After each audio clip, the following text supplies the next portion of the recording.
In this video, I am going to teach you how to use the kinematic formulas. There are four of them and each of them has four variables. If we know three variables, we can find out the other variable and I will show you how to do that. So first let's write the four kinematic equations. So the first one is final velocity is equal to initial velocity plus acceleration times time. And let me write everyone.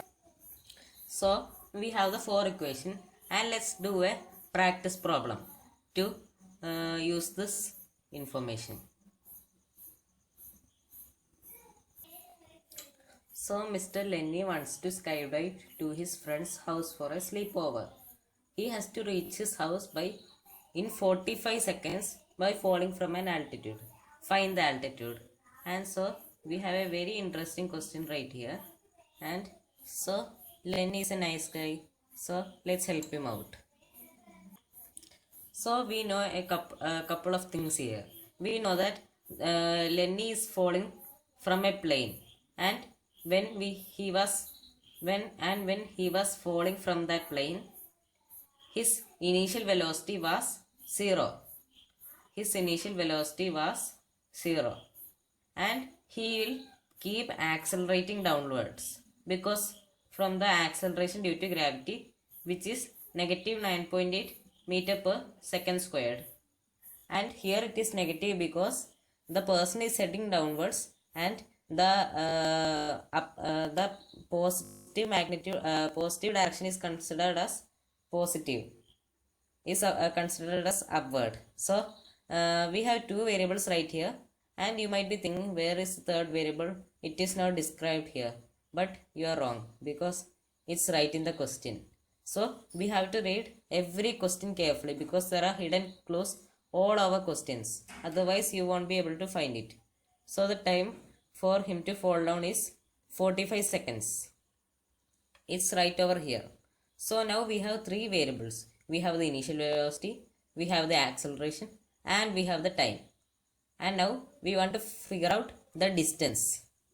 And we have to figure out the distance. So we have to look for an equation that has all of these variables right here. So let's look at them. This does not have a displacement. This has a displacement, but also has a velocity, which you don't have. This has a displacement, so this is the correct one. And this also has a velocity, but it's a final one. So let's cross this and this out. These two are bad. This is good. So let's use that equation right here. So that equation says that displacement is equal to initial velocity times time plus half acceleration times time squared. So let's put all these values here. So we will get that displacement is equal to initial velocity times time sorry, please forgive me. It is 45 seconds here, and we have to add that to half times negative 9.8 meter per second square times 45 seconds squared. Now I would encourage you to pause this video and try to figure out this on your own, or I can figure out for you and you can call it yours and over. So we know that 0 times 45 is 0, and half times negative 9.8 is negative 4.9, and that times 45 seconds squared. So what is 45 squared? It is 2025 seconds squared, and here it is meter per second squared. So now we have to multiply both of this. This second squared and this second squared will cancel, and now we can do the calculation. And now I have my new calculator over here. I ditched my old calculator because it was so bad. I thought it would be nice for some it would be nice because it is so vintage and nice, but it's not so good. So let's do it in Microsoft calculator. So we can multiply 2025 times negative 9.8. Sorry, negative 4.9. We can multiply that times. Sorry, once more, times negative 4.9. Just a second. 2025 times negative 9.8. Why keep writing 2025 times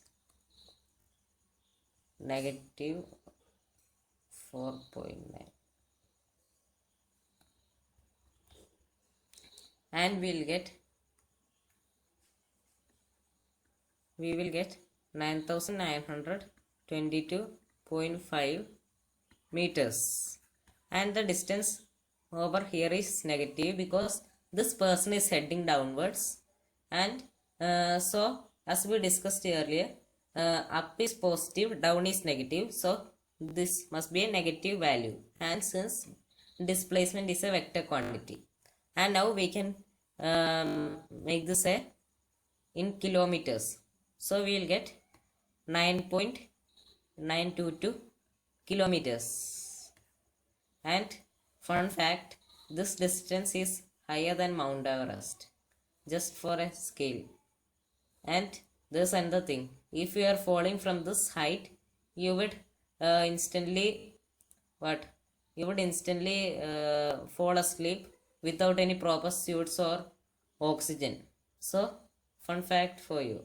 Okay, now let's do the next question. So we have a question over here, and this question is actually quite important because this will be very useful in your life, might save your life, I don't know. Let's see what it can do. So I have adjusted it to blue to suit the mood. Okay, let's solve this. So here we know a couple of values.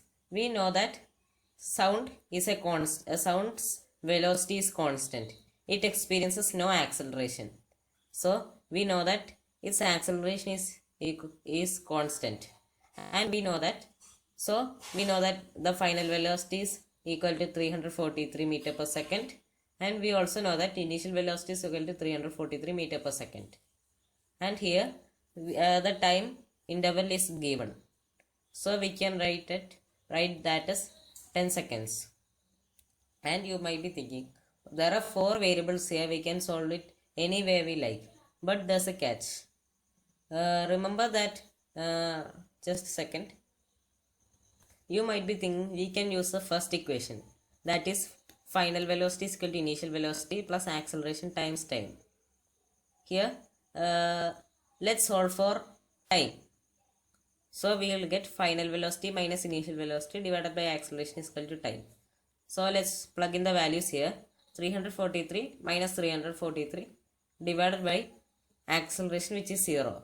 This is equal to 0 divided by 0, which is undefined. And that's a problem because something which is undefined causes a lot of problems, and we don't want to deal with it. So we can do it much more simply. So here we can choose another equation actually. Since we want to figure out the displacement, this won't cut it. We have to find something better. And here comes the second kinematic equation. So we know that the displacement is equal to the initial velocity or the final velocity plus the initial velocity divided by 2. And this is generally the average velocity. And all that times time. Here we have the time, we have the initial velocity and the final velocity. So we can write distance as 343 plus 343. Since it's adding it twice, we can just write 2 into 343 here, and we can divide that by 2, and all that times 10. This 2 and this 2 will cancel, and we are left with 3430 meters. So we have figured out that the storm is 3.3 kilometers away.